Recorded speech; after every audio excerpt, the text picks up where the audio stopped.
Hey, what's up? This is Todd Smith and I'm back with another video. I'm going to expand on the topic I started yesterday and go deeper into the things that you really need to do, the reality of YouTube when starting a synth channel. These are things you need to do if you really want to have a chance to grow on this platform, at least with my opinion in the platform's current state. My last video I touched on the topic that you really don't need to invest in some really high-end gear to start a synth channel. In fact, I recommend you go budget mid-range because the users in that range are a lot more interested in learning, seeing what you do with the gear, and how in fact the higher end gear could be harder for you to grow. And as a person who buys budget gear anyways, that kind of really works out for me. I'll leave a link to that video in the video description, and today I want to expand on that concept and talk about diversity and how diversity is really needed in a modern channel to really do anything within this ecosystem. To have a chance in hell against that algorithm that you're going to go against at the very bottom. Diversity is something that will be needed in your channel. Now, just like I stated in the other video, these are all just tips, things I've noticed, things I try to kind of incorporate into my workflow in some form, but in the end, you do you and don't ever make it feel like work. I would much rather do what I love on any platform and have it fail and keep it a hobby and a pure passion rather than think about just views, clicks, and turn it into a job.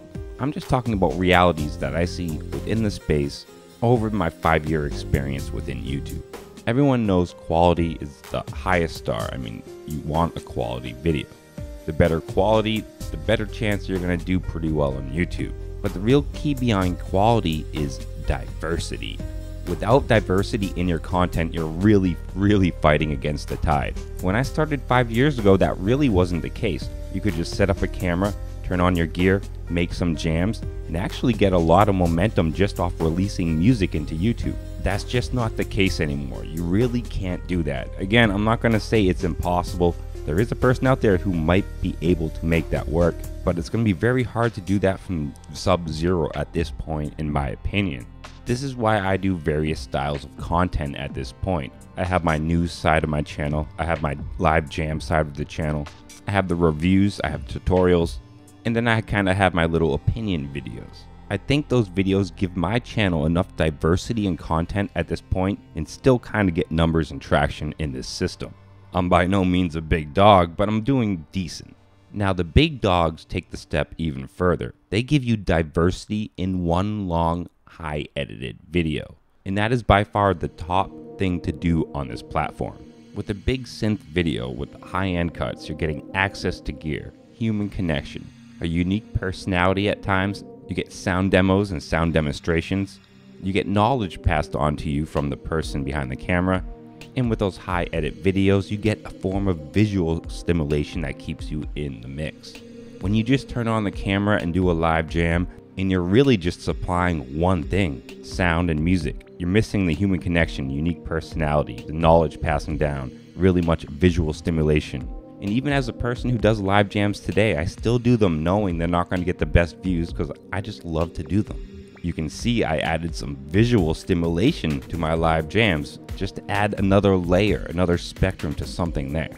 And ultimately, I do know the best thing for me to do would actually take more time, cut these into longer videos, and make a big full-fledged experience. I definitely could see that being the next step in my content, because even though I don't do it, I know that's the best thing to do. I just kind of like the style of content that I do create. I like just turning on the camera, doing a quick jam, turning on the camera, speaking my mind. Those long play videos really do take work. They take a good amount of editing. You have to think them out. You have to have some sort of process in it.